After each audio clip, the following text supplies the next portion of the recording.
Welcome back to another episode of the Color Pink Podcast. Yeah, subjective living series. Bro, I don't think we've like introduced ourselves.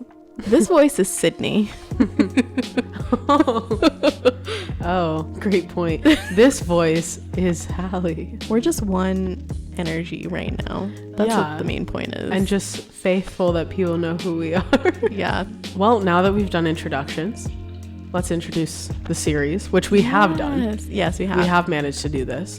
So you are listening to Episode 4 of the Subjective Living series. Thank you. Sorry, it's been a long week for us. The Subjective Living series. And this episode is career. Yes. So subjective living. That seems like it's kind of a me responsibility to intro at this point, yeah, right? because like it's just off the dome for you. You got it so good. So okay. Yeah. Let's see if we got it today.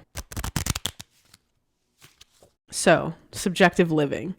We introduced a concept in season 1, objective living versus subjective living. And this concept really changed both of our lives individually and together, which is why we think it's important enough to make a series around it.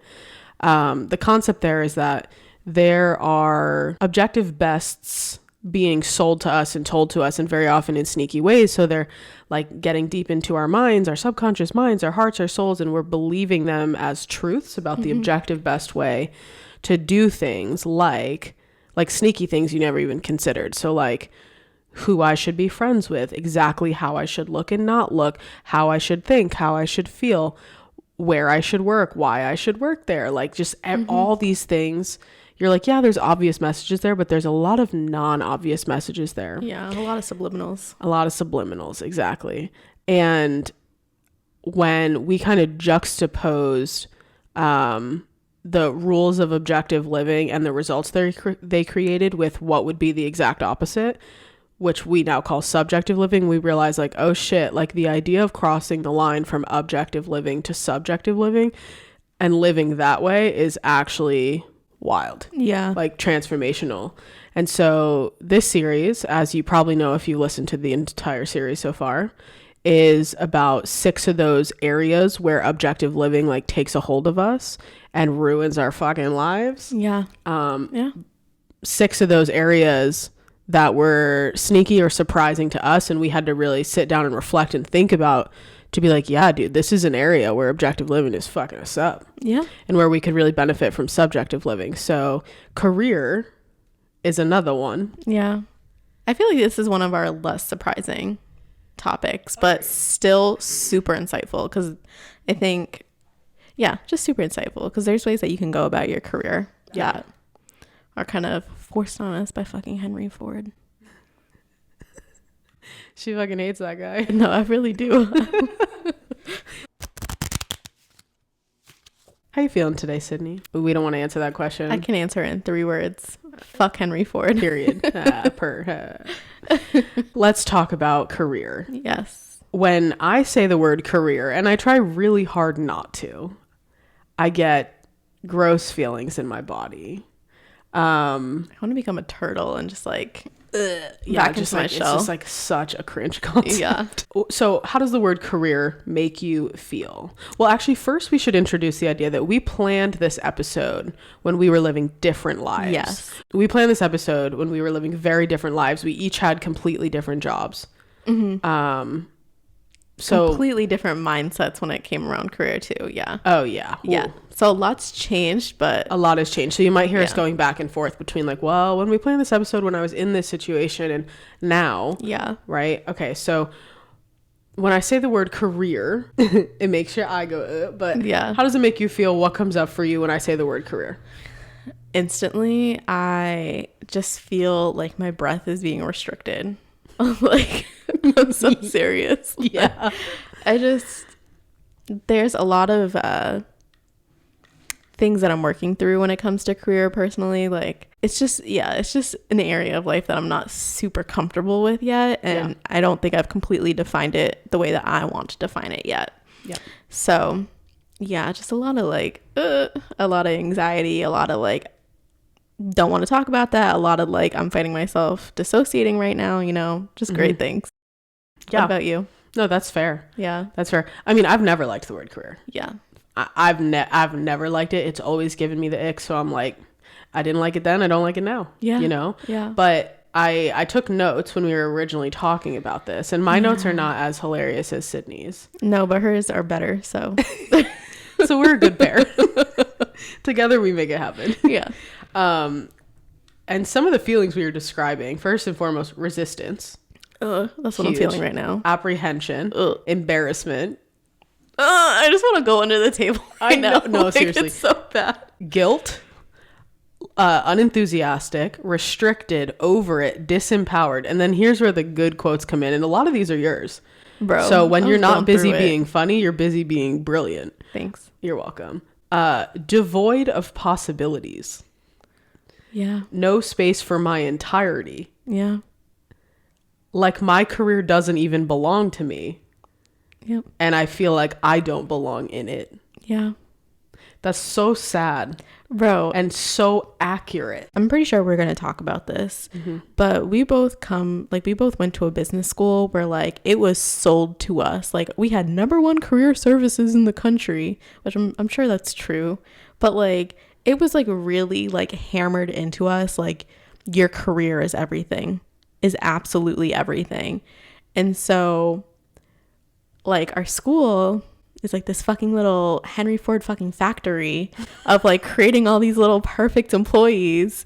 Go out into the real world now, you know? And it like really fucked me up. Yeah. Like it really fucked me up trying to like figure out how to be a human before being an employee. Yes. So, yeah. Absolutely. And unfortunately, the conditioning did not start that late in life. No, it didn't. Starts really fucking early, right? So I think we should get into it from the beginning and talk about what we were taught about career, or even specifically your career. Yeah. Like at different stages in life. When I was a kid, when I was in high school, when I was in college, whatever. So as a child, what were you taught about career, or your career specifically?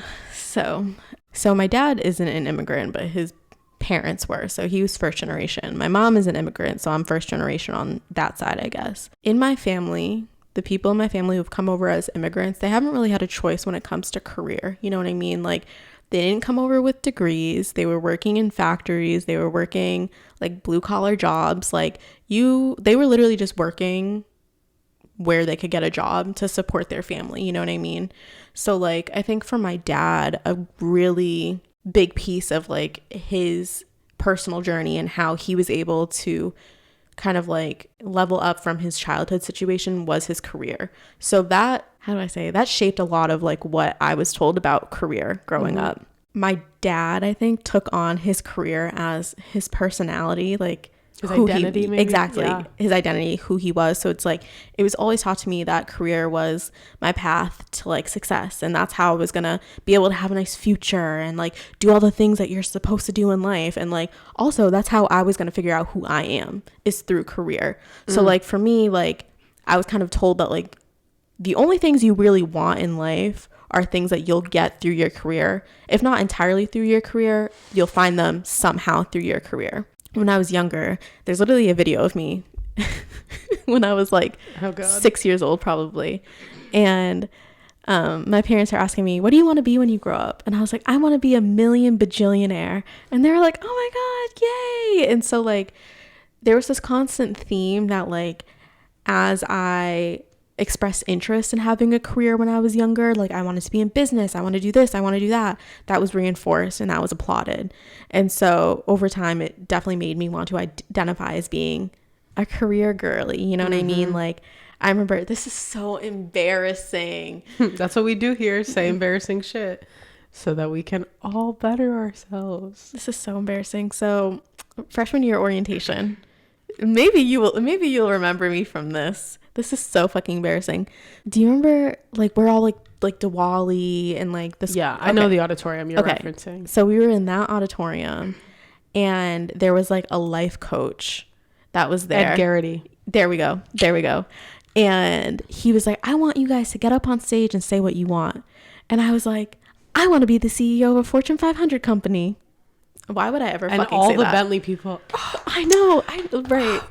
Right. But it's just like, No, honestly, I don't remember that because that's not a memorable aspiration, if you feel me. I just felt like, looking back on it, I feel so fucking embarrassed. But like at that time, I thought literally the only way you enjoy life at all, you experience any form of abundance, that you experience any form of self-actualization is through your career.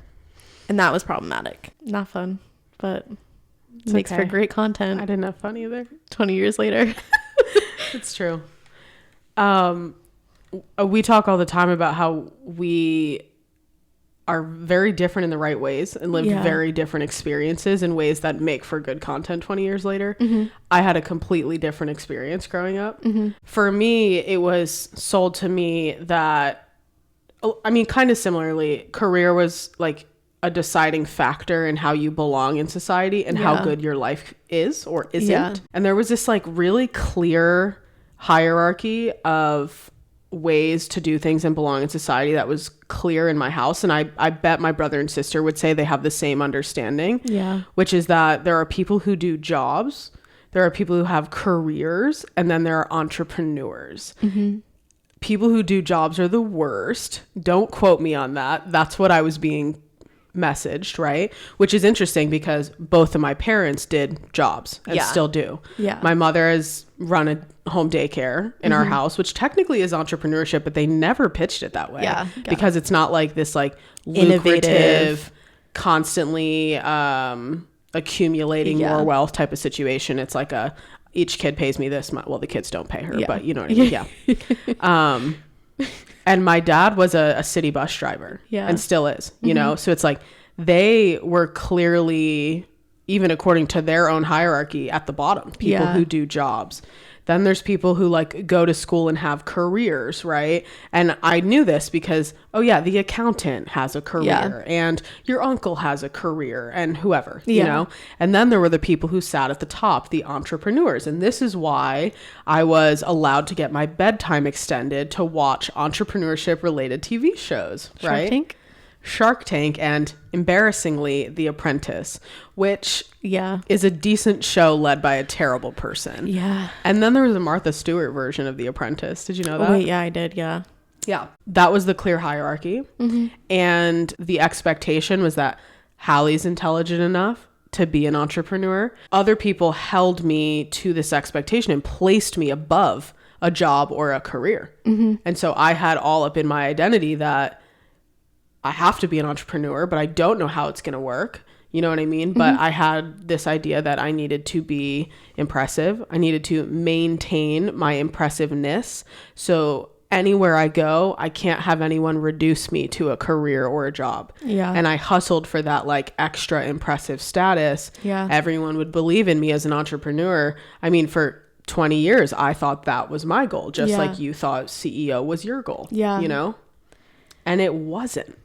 So let's fast forward to college, because this is where we had similar teachings. It was a cult.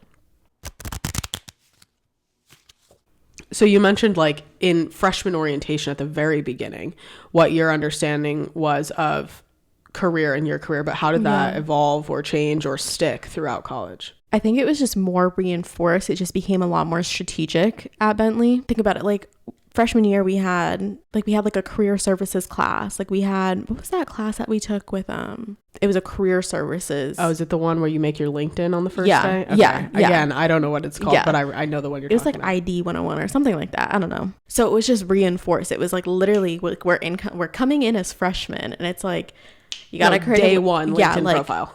LinkedIn profile. We got to create a resume for you. We got to figure out your cover letter. This is how you pitch yourself to interviewers and stuff like that. And it's just like, that was like constant for 4 years. Like we had specific business courses where we like had to like learn how to pitch to companies, and like our professors, and I thought this was cool, but a lot of our professors had like tangible experience in their respective fields, which I thought was cool because they came in with business experience, but like it was just hammered in that, all like, business all the time. All business all the time. Kids would wear suits to class. It pissed me off. But like it was just always like, your career comes first. You're doing this for your career. Like, you're doing this so you can get ahead. And it was just like, it just kind of like reinforced this belief that like, hey, this is what you're meant to be doing. Like, all the important people in society are people who have careers, who do things for their careers. There's also like a hierarchy in like internships and stuff like that, depending on where you landed, you know what I mean? Management majors were bottom of the barrel. Marketing was right above them. It was all the fancy people, accounting, finance at the top. And it was just like, whatever. I think it just overall, it reinforced this belief that like, you're only as good as the career that you can get. Like, you're only as good as the job that you can land and where your career is headed. And like, that was really just the main measure of your worth, was like, how are you going to perform in a corporation? And there were so many students, like friends of mine, I remember, and I'm sure you feel the same way, that came in as accounting majors. Accounting beat the shit out of them. Literally fucked them up entirely. And they had the most painful, continuous shame spirals about needing to change their major. And everything was about like what can I do to not have to do this, to get back to an accounting, like it was like this ultimate aspiration that if you ever had to sidestep it, all your worth dropped out from the bottom.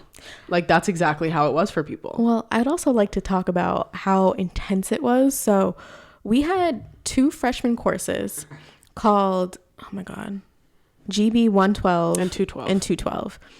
And can't forget those. No, these are courses that are literally created by one of the big 4 accounting firms in the world.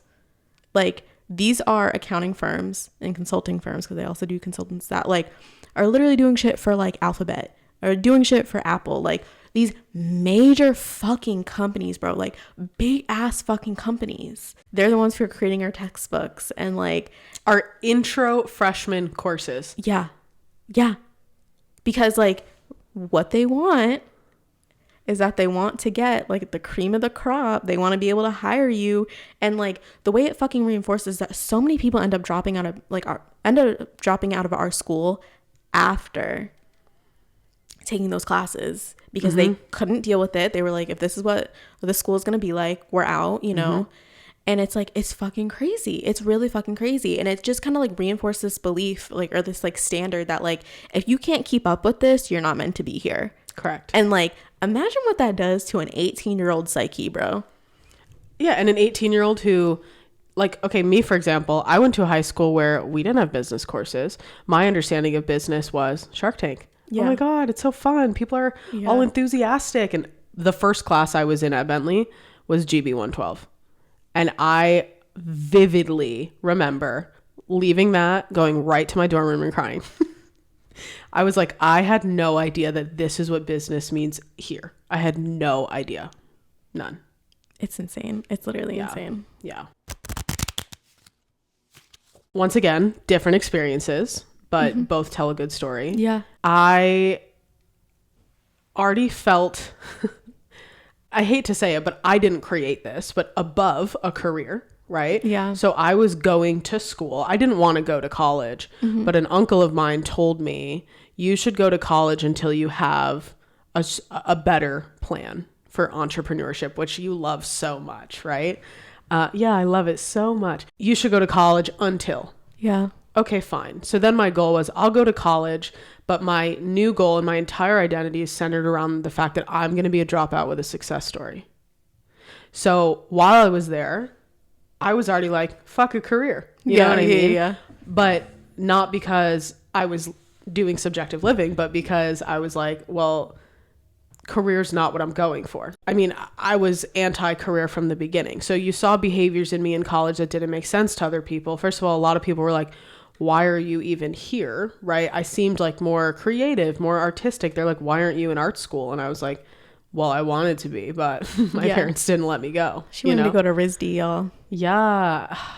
But I'm here now. Yeah. We should take a class there, an art class. That'd be fun. Let's take a class on bats there. Oh, I know. You told me. You told me. Yeah. That is such a good story. The shit I did for my career at like 12 years old. During the summer. Oh, literally. That's so painful to hear. But yeah, I wasn't into career. So I was doing things that didn't make sense to people, right? Like first and foremost, I was avoiding career services at all costs. I wouldn't even walk down the hallway on the off chance one of them pulls me in and says, we've never seen you in here before. Come talk. No. Yeah. Right. I was like, absolutely not. Fuck that. The other types of things I was just protesting the idea of career. I just didn't want to do it. For example, I would sit in the dining hall and meet, like talk to people, whatever. And if someone started a good conversation with me about something ridiculous, but I was enjoying myself, I would skip the class. I don't give a fuck. I want to talk to this person. Abraham Hicks would be very proud of you. Thank you. Yeah. Thank you. I did that all the time, right? Literally all the time. The other thing I did, and I'm still proud of this, honestly, and I still kind of advise people to do this, which may be bad news, maybe, I don't know. When I would get a syllabus at the beginning of the semester and it would lay out what kind of points you get for what kind of work, I would immediately decide which 20% of my grade I didn't want. And if it was like, I spend 60 hours on something that's 15% of my grade, I'm just going to get a 0 on it. You know what I mean? And it was fine. I would rock out with like an 80 in classes I didn't want to participate in. And it pissed off my professors so bad because I would tell them what I'm doing if they asked. And it just was like, I was just in like a fuck career, right? But again, not because I was subjective living, but because I was aspiring to what I was told I need to aspire to, which is a step above career. Yeah. In that fucked up model, which isn't even true. There's not steps to it, in my opinion, you know? Okay, this note of mine is really funny, actually. It is. I wrote, skipped midterms to be the fucking blue bird in South Dakota. Basically, I was a big women's basketball fan. And we had a fire women's basketball amazing team, amazing like award-winning coach who's in the Hall of Fame multiple times, phenomenal. And they knew that I was a big fan. Long story short, they're in the Final Four in Sioux Falls, South Dakota, and their mascot cancels. So who are you going to call? Me. You're going to call me.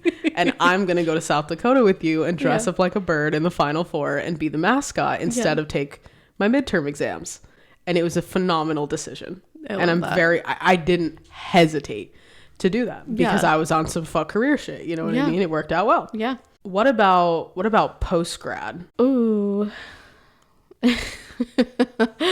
I really struggled. Like really, really, really, really struggled post-grad. When I was living objectively, it was so easy to figure out I was doing things right because you're a student.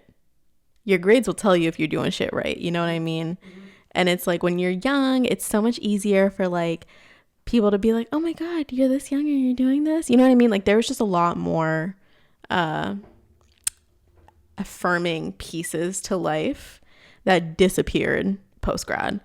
And like my struggle was like a really, really, really, really big part of like why I struggled. Did that make sense? No.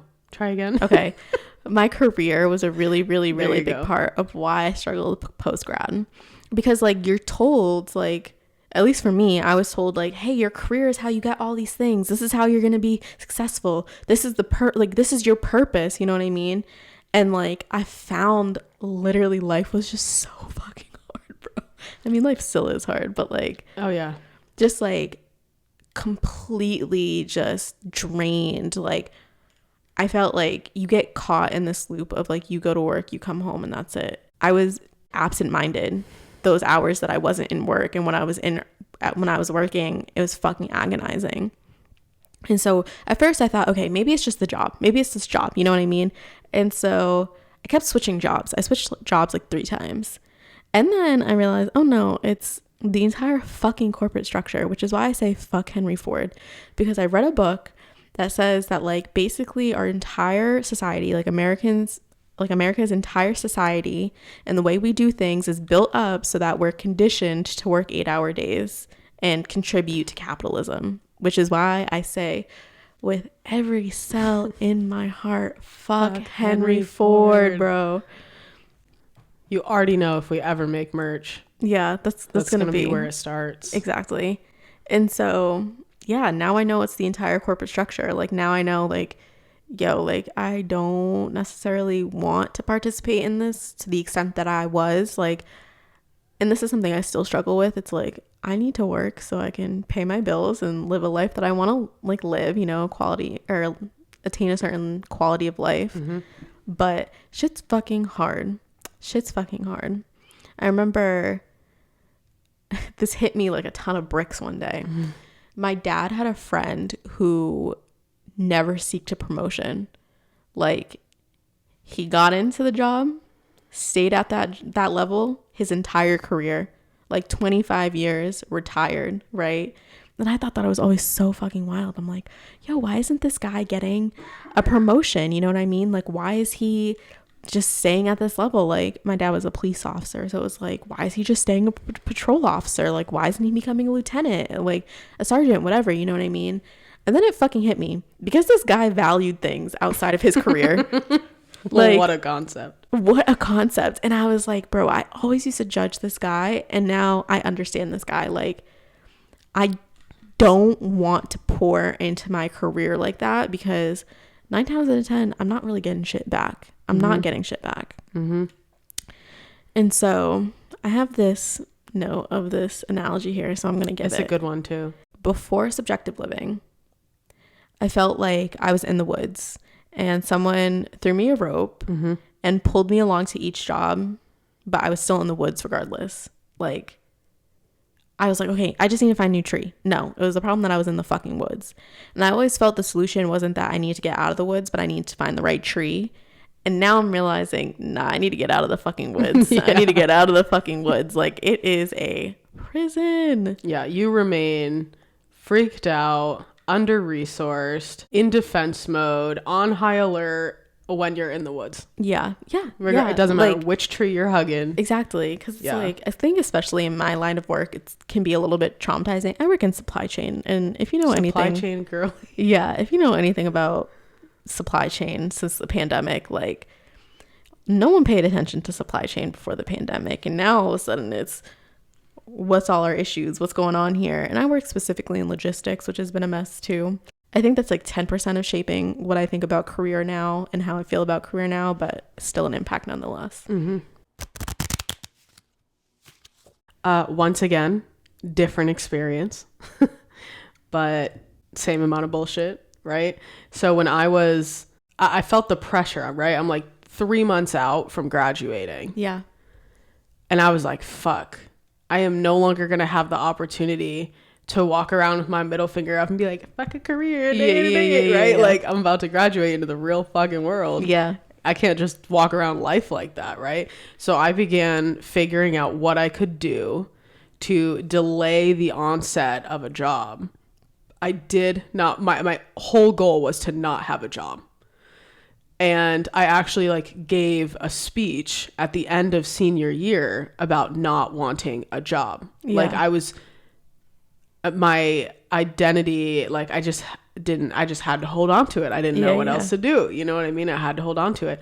So I did. I engineered like 2 years worth of living that was not in the form of getting started on my career, right? I went on this like wild 3-month bike ride to raise money for cancer. And then I was a teacher. I moved to Miami to be like a teacher, but not like, I had my own classroom teacher. And I did that for a while. And I did all these things to not have to get started on a career. Yeah. I thought, to me, first of all, my graduation day, I bawled my fucking eyes out because I wasn't a successful dropout. Okay. Put that in perspective. First of all, the privilege there is so offensive. You know what I mean? Like, shut the fuck up. Yeah. But also, that was my whole identity, and I fucked it up, and I have no future now. Because to me, not achieving the successful entrepreneur thing meant I had to achieve the less successful career thing, which is so stupid, because that was so many people next to me. That was that was their aspiration. You know what I mean? I don't like to think about that too much, you know, so we only bring it up once in the podcast and move on. We're never talking about this again. No, but yeah, so I like figured out how to not have a career for 2 years, right? And did all this stuff, and I felt great about it. And then I felt like, you know what? I need money.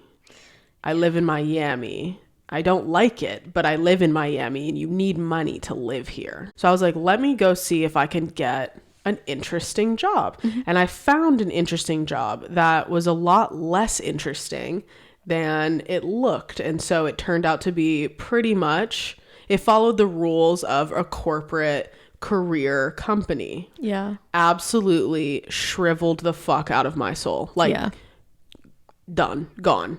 And I mean, exactly as I anticipated, you know what I mean? It makes sense. I was avoiding this my entire life and it fucked me up. And so again, I started the cycle where like, I need to do things that allow me to be so far away from career, but I was still in like a hustle mode. Yeah. And so I didn't think, you know, well, what can I just do? It still was not subjective living. That's my point. Yeah. Right. And so I started this thing where, you know, everyone said I was so smart on this one topic. So now I have to start a sales funnel on this topic and workshops on this topic. And don't get me wrong, I love teaching. I love teaching workshops, but it was not out of a subjective living. Yeah. It was like everyone saying, you should be doing this. Let's do this, you know, and just like, oh my God, quit your job, do this. Yeah. And I did that whole thing where you like quit your job and start being an entrepreneur, but without a plan to actually make money. And it only lasts a few months and it's bullshit. You know what I mean? It's so stupid. It sucks. And none of those plans were made through a lens of subjective living at all. I eventually started catching on. Yeah. We both did. You know what I mean? But it was not without many, many moves before that were just a mess. Yeah. A collective mess. And I think the biggest part of emphasis on the many moves before we got to the point that we're at now is that they were informed by other people's expectations. Like that's the objective living piece of it. Like they weren't decisions that we were consenting to those decisions, but they weren't really our decisions. They weren't our ideas. We were just following what other people said we should be doing. Exactly. Yeah, exactly. So all those experiences together, it was the objective living part of it that was really killing us, right? Yeah. Because it's communicating to us that career is central to your worthiness, to your happiness, to your self-actualization, to your sense of belonging, and to your entire future. If there's any fullness in your life, it's because your career provided that. If there's any abundance in your life, it's because your career provided that, right? So it's good. I mean, you tell me that in a way from a young age where I believe it. Now that immediately makes me think my career or whatever deserves my best effort. I need to hustle. I need to climb the chain. I need to get rich. I need to give myself a shot at a life that doesn't suck via something that sucks, right? The math is not mathing. My disdain for Henry Ford is palpable right now. I'm just thinking of like, I'm already seeing the shirts. Henry Ford's a bitch. Bro, he really fucking is. Like, I understand you thought you had a really great idea, but like people just ran, like, you know, and it's just like with it. People just ran with it. People really just fucking ran with it. Yeah. And so as we've said in previous episodes, there's a dangerous inverse, right? Like, yes, there are benefits to following the objective living suggestion, right? Yeah, you get money and you may, whatever. But there's a really dangerous inverse to all of those objective principles that we follow. And I think the biggest one that we've talked about at length before we even had this discussion about having a series around this is that you have to choose what resources matter most to you. Do I want peace or do I want my heat on this winter? You know what I mean? Yeah. Do I want to sleep or do I want to progress? Do I want, like, because I can't afford financially to take a step back and figure out who I am and what I want. No. But if I lean into my career, my identity is out the window, my peace is out the window, my joy, my connection, everything's out the window. And you have to pick and choose which one matters the most in each moment. And it's bullshit and it sucks. No, seriously. Can we talk about how capitalism like really keeps us trapped in this cycle? Sure. Like, it's actually fucking insane. Like, capitalism teaches us that everything we want is sourced through capitalism. Like, we can't take a break, we can't take a rest without having money. Well, how do we get money? We have to work. okay, well, how do we get a job? You have to go to college. Well, how do you go to college? You take out $200,000 in loans. Like, it's just like this. And then you can't, your ultimate goal is to rest, but you can't because you have to pay $1,000 in loans every month. Bro, but it really fucking keeps us trapped. Oh my God. I'm over it. You know what? William Slater, that is the man who brought the Industrial Revolution to the U.S. and my home city of Pawtucket. I would shove him in the Blackstone River if I had the chance. So what happens is you either identify with your career so deeply and with all your effort that you're exhausted and spent, or you work so hard to find ways out of your career or around your career that you're still exhausted and spent. It is a catch-22. Yeah. And so what happens is a lot of us end up just having to push ourselves to like what we're doing, or push ourselves to tolerate what we're doing and look like we like what we're doing. Yeah. And there's this thing that we laugh about constantly, which is people having to make posts on Facebook saying, I am so excited to announce. Bitch, no, you're not. No. You are not excited to announce that you are taking a job that might be 2% less awful than the last one. None of us are excited to announce that shit. No. We're not excited to, No, but we live, I mean, especially having LinkedIn's and Facebook's full of Bentley students, we see this all the time. You know what I mean? We are driven out of jobs that are shitty, and then we pick ones that are fresh for a while but become shitty, and we keep having to announce how excited we are, and we're not. I remember when I actually made my post about my new job, I explicitly, I'd have to go back and look at it, but it wasn't like, I'm so excited about this job. Like, it was more so, I was so she told the truth. Yeah, I told the truth. I was like, I'm really happy in the way that I decided to go about picking this job and being selective and listening to my needs and honoring my needs and asking the right questions. And I feel like I'm at the right place right now. Like, there's a way to do it. There's a way to do it, you know? And it's just like, yeah, because I did make a post. But it was completely different than your average. I'm so excited to be slaving away at XYZ company. Yes, I remember that post. Yeah. And it was really refreshing. And I think a lot of people thought so too. Thanks. And I took a different strategy and just didn't fucking make a post. I don't give a shit. Yeah. Why should you? I don't care. You know what I mean?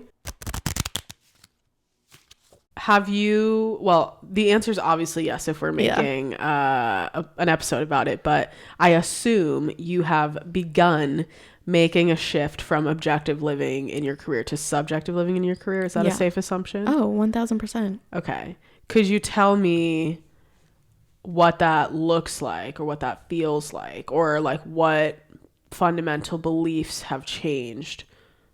Answer any of those questions. One quick thing. Since Sydney's always plugging being a supply chain girly, I should plug being a research girly. Yeah. And that was terrible research. You're not supposed to stack questions and ask more than one question. I asked you 3 without taking a breath. I'm not going to, but I trust you enough to give me high quality answers and log those questions in your brain. But I did fail as a researcher in this moment. That's okay. I still love you. You're still extremely lovable. Oh, thanks. You're welcome. Also, fuck a career, so I don't care. Yeah, right. Okay, so I think the biggest thing for me is like, I have conversations with my leadership about my mental health, like very open and honest conversations. And I set boundaries now. I'm like, yo, I'm anxious. This is stressing me out. I don't want to do this. I don't believe I should be doing this. You know what I mean? Like, that's like the biggest shift, because I think before I was so paralyzed and like, oh my God, like I can't show up as myself. Like, you know what I mean? And it's like, now it's like, I'm gonna show up as myself, my good self, my bad self, my whole self. You know what I mean? Like, I'm gonna just show up as myself. And so I think in doing that, I feel more confident. Like, I still have moments of not feeling very confident, but I feel secure, if that makes sense. Like, I feel like I am in a safety harness, you know? Like, I feel like I'm a little toddler, like running around, and it's like, what's that parenting technique? It's like, you're not supposed to, if your child is doing something cautiously, you should let them do it. Yes. Like, that's kind of how I feel about myself now. You know what I mean? It's like, I still have those feelings because, like, I was traumatized for 2 years. I still have those feelings and I'm working through them, but I feel better about the way that I'm working through them. Also, and we've had this conversation. I'm not really, and I've had this conversation with my manager too. I'm not interested in managing people. Never. Like, no. I'm okay, like, not necessarily like climbing the corporate ladder. Like, I'm okay if I'm not a VP. I'm okay if I'm not an AVP. I'm okay. You know what I mean? It's like, I'm okay not taking these steps. Yes. Because, like, realistically, I understand what that entails. The mental, like, you have to be on. Like, right now, if I don't have my laptop on me, I don't know what is going on with my job.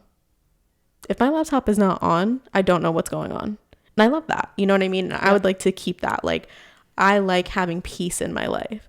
I think just overall my behaviors and my outlooks on life or on career have changed, and they've been more focused on what is the life that I want to live? Like, what are the qualities in that life? What are the values in that life? How do I get that life? And guess what? Career only makes up 20% of that. Mm-hmm. If even that. So mm-hmm. I obviously have lots of thoughts on this subject. Yeah.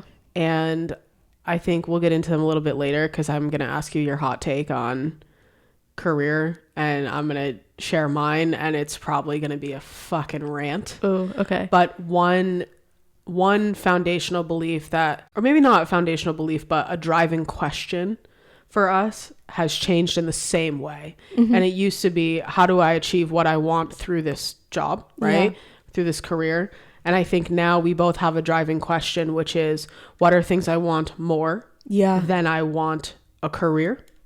A lot of or things. The things a career cannot afford me. Yeah. I mean, the things a career can't afford me. I want a lot of things more than I want that. Yeah. Right? Yeah. And we made a long ass list. I think I'm just going to ramble it because honestly, it's good. Number 1, peace. Internal, external world peace. Belonging. Oh, shout out to Brene Brown. The ability to express myself authentically and to contribute myself. That's a huge one. I can't tell you how many times, but probably everyone has been sitting there doing work for someone with plenty to contribute and there's no space for it here. Yeah. Right. And it's like, I don't want to contribute the shit you want from me because that shit is stupid. You know what I mean? The space, the opportunity to exist as myself fully. Again, no space for that. Yeah. In a company. They actually strategically remove that space on purpose, right? Because that's something they would have to manage and accommodate, which is bullshit. Don't have the privilege or experience of getting what I want without attaching the notion of a career to it. Yeah, like growing up, like we have the expectations that, and we talked about this, we have the expectations that the things that we need to get are through a career. And so it's hard deconditioning that and understanding, how do I achieve these things without doing so through the lens of a career. Like, I just want the lens of a career just completely lifted. Like, I don't want that filter on my picture anymore, you know? Yes, absolutely. And so this is a list, obviously, of themes. Yeah. But there are a million more things, right? Like, I want to make a birdhouse more than I want a fucking career. Yeah. To be honest. Yeah. There's a long list of things. And it was beneficial for both of us to think about what is more worth it to put resources towards than put those same resources towards my career. Not that this is really driving us in our behavior, but it was a good thing for us to think about, like a good thought experiment. What do we wish careers were more centered around? Because it kind of gives you, it's kind of a backdoor way into what you care about. We agreed, individuality. Mm-hmm. Really wish careers were more centered around individuality, which proves that investing in individuality outside of work is something we should be doing. And luckily we are, which is the whole point of subjective living. We wish careers were more centered around empathy, exploration, sustainability, balance. You know, ultimately especially in this country, the structure and the amount of resources invested in the way that careers work and like having everyone be an employee, it's really hard to get away from. But there are really meaningful, tangible ways to boycott and take care of yourself. And that's kind of what it looks like to cross over from objective living to subjective living. So I think it's worth us sharing our experiences, our hot takes. Yeah. Well, you did kind of get into what it has looked like to be advocating for yourself, but what is your hot take on all of this? Like, if you could sum it up in a sentence or 2 sentences. I feel like I've been kind of throwing it in the entire episode, but we're really conditioned from our childhood to be good workers. Like, schools, we're taught that our value comes from being able to be a good worker in whatever capacity that means. And I think in order to truly find meaning in life and to honor yourself and live a beautiful life, we need to decondition ourselves from that notion. Like, career is not everything, y'all. Let's chill. Yeah. Career is not everything. Let's chill. Yeah. I love it. Thank you. You're welcome. Thanks. What's your hot take? I don't know if mine qualifies as hot. I feel like hot insinuates is nice and short. I thought it was just something that like punches you in the face. That's how I consider a hot take. I can manage a hot take then. Okay. For me, I'm still on fuck career. Yeah. I flipped a coin, and instead of career, I think specifically in terms of job or life's work. Yeah. I don't think about a career. In my mind, like a strategy that I use in my own life when I feel like a word has gotten too loaded for me, and I have too many associations built with it, is I just cancel the word. I just don't use it anymore. That's so brilliant. So career is one of those words. Yeah. Purpose is one of those words. Like, I have a list of those words because they're just way too loaded for me. Yeah. And I want to ask myself, what do I really mean? Yeah. So that I don't fall into these patterns that have been designed in me, not by me. Do you know what I mean? So I just cancel the word career from my life. I don't really use it except when we're filming this episode. Yeah. Or when I'm telling my manager how much I don't want one. I have to be honest, I don't really talk about career now either. Like I said, now I think not in terms of career, but in terms of job and life's work. And so what that means to me is I'm not building a career. I am doing a job. Yeah. I am trading energy for money. That's what I'm doing. Yeah. And why am I doing that? Because I have life's work to do that I'm excited to do or figure out what I'm supposed to be doing. Yeah. Right. And so I work a job for money to fund my life and my life's work. Yep. And when I think about the equation that way, it is a game changer. I don't feel the need to hustle in my job. I don't feel the need to impress people at all. I don't care if you think I'm a good employee. All I care about is that you're not going to fire me, to be honest. I care about the people I work with.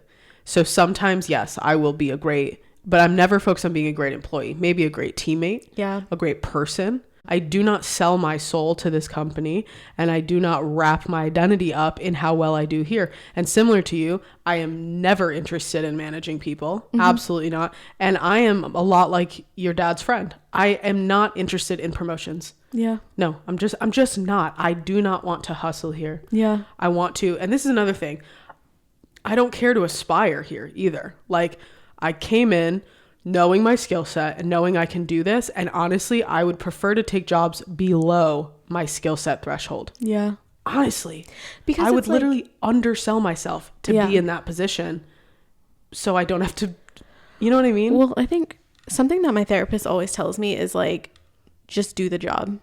Don't do more than a job. Just do the job. Yeah. Because like, for me, I just lose so much capacity to work sometimes, you know what I mean? And it's just extremely draining for me. If I want to like not be a zombie on the nights and on the weekends, and I want to enjoy that time and be able to disconnect and really like feel the fruits of life, I need to be able to know what my limits are at work. And I need to set a boundary there, because it's like, I mean, the whole point of this episode is like, there's more to life than your career. You know what I mean? Yeah. It's like, I'm dying on that hill. I almost die. You know what I mean? Yeah, like, no, absolutely. I'm staying there. So, and I think if you remember earlier, we were talking about like, I have all these buckets, right? Like I have a connection bucket. I didn't use the word bucket, but I have a connection bucket. I have a a joy bucket, a peace bucket, a financial stability bucket. And the thing about our careers that is so fucking difficult, I can't fill them all at once. Yeah. And I always felt my goal was to fill them all. And I have to find, similar to your woods analogy, I have to find the job that will make that possible. Yeah. And I've updated my beliefs on that actually. Mm-hmm. When I moved back to Boston, I desperately needed community. So I made a career move related to the fact that that bucket was empty and I needed to fill it. Yeah. I went and worked for $14 an hour at Starbucks and absolutely filled the shit out of that bucket, overflowing. Yeah. It was probably, of all the job, career, whatever related moves I've made in my life, the one I'm most proud of. Yeah. Because I intuited what I needed. Mm-hmm.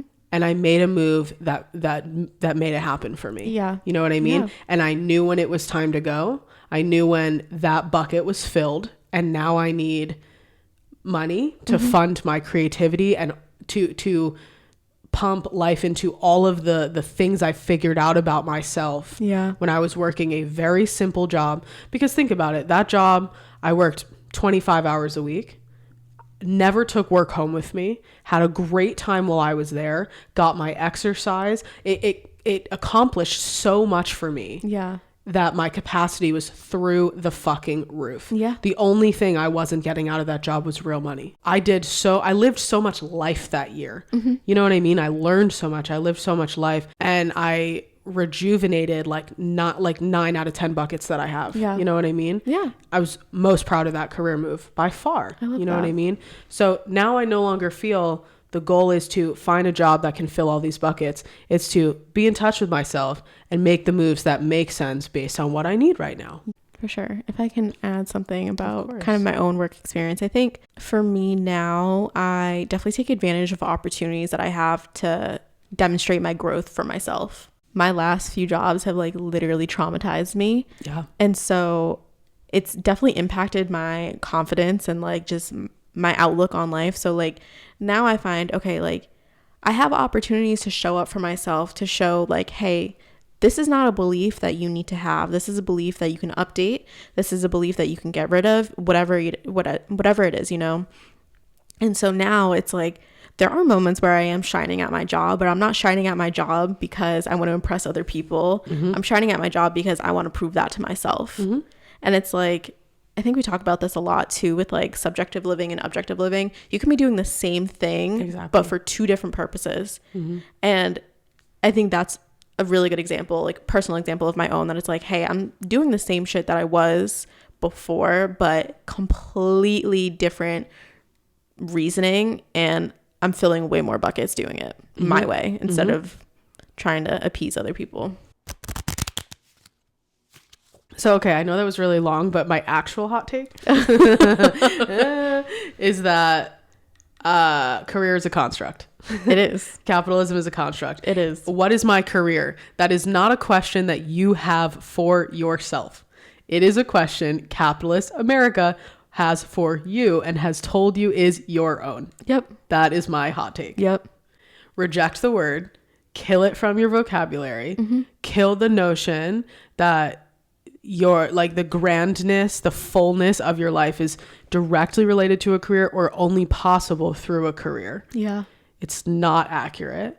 And I mean, listen, this works for me. It doesn't work for everyone, but I thoroughly encourage you, think of the work you're doing as a job.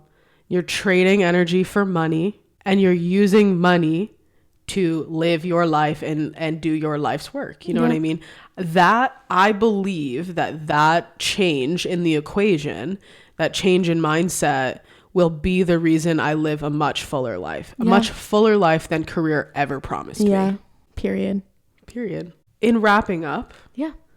And maybe not, we would just be riffing. We haven't really planned any of this, but do you have any strategies or any suggestions or final thoughts for people listening on anything? Where to start, where to go, anything? I'm going to sound like a broken record on this, but you can't live subjectively until you figure out what's subjective to you.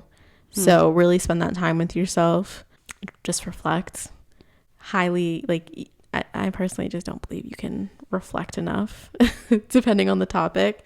But it's like, yeah, just reflect, figure out what makes you want to expand, what makes you want to ground and pivot, like listen to your emotional indicators. And I think that will really take you a really far way, because it did for me personally. And I'm in a position where it's like, I don't mind working now. It's not my favorite thing, but I can tolerate it, you know? Yeah. And I'm filling other buckets not related to money. So yeah, I was going to say, it's crazy. We got through a whole episode without saying emotional indicators, and then right there. My last point for us here would be that the word career, the notion of career, is bullying you. It is. Oh, big surprise. And punch it in the fucking face. No, literally kick sand in its eyes, uppercut it. Tell career it can kick rocks. Literally. We hope that a new perspective into the relationship you can have with both the word and the notion of career was helpful. Yeah. We just hope that, I don't know, this prompts change in your life. Whether it's like tangible change or whether it's just a change in perspective and how you view things or how you feel about things. Like, I don't know. That's just kind of what I hope for y'all. Like, me and Hallie and I have these conversations quite often, and it's done a world of a difference for us. Yeah. And so we just want to be able to provide these conversations as resources for you guys to reflect upon and figure out, how can I change this in my life? This doesn't feel good. Is this something I need to change? Whatever. Yeah. So we just love you guys and we want the best for you. Yes. Except if you're blocked. Except if you like Henry Ford. Fuck you too. Yeah. You know what I think my real hope is here, actually? What? Like, my ultimate hope is that we get to live in a world where people are doing their life's work. Yeah. Because beautiful. The world, if we lived in a world where people were doing their life's work instead of working, we would live in a very different world. You know what I mean? So I am so hopeful for a shift in mindset, and also like a shift in energy and what our center of gravity is, and that we will all feel encouraged and supported and resourced in being centered around our life's work. Yeah. With a job funding that, as opposed to being centered around our career. Oh. Yeah. Sounds like the age of Aquarius. Yeah. You have no idea what that means. No. But it's basically the end to America and capitalism as we know it. Oh, okay. I've heard about this. I just didn't know the name. Yeah. Yeah. Anyway, you want to close us out? Yeah. Thank you so much for listening. Once again, I'm Sydney. That's Hallie. In case you didn't know. Now you know. Thanks so much for listening. Please leave us a review wherever you're listening on. Please let us know your thoughts if you want to share them. We love hearing from people, like what they think about episodes and how they've been able to apply some of the things that we've talked about in their lives. So if you want to share, you can find us on Instagram at The Color Pink Podcast. If you want to send an email, there's that, thecolorpinkpodcast@gmail.com. And yeah, we love you. We can't wait to talk to you in the next episode. This was fun. Peace out. Bye. Yay.